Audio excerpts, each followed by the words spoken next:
There's like one branch holding it up.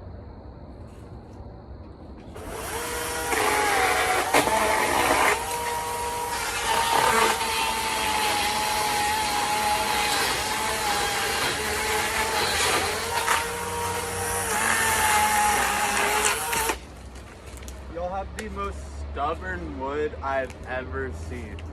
Like, this whole tree just doesn't want to come down, like, at all. I love it here.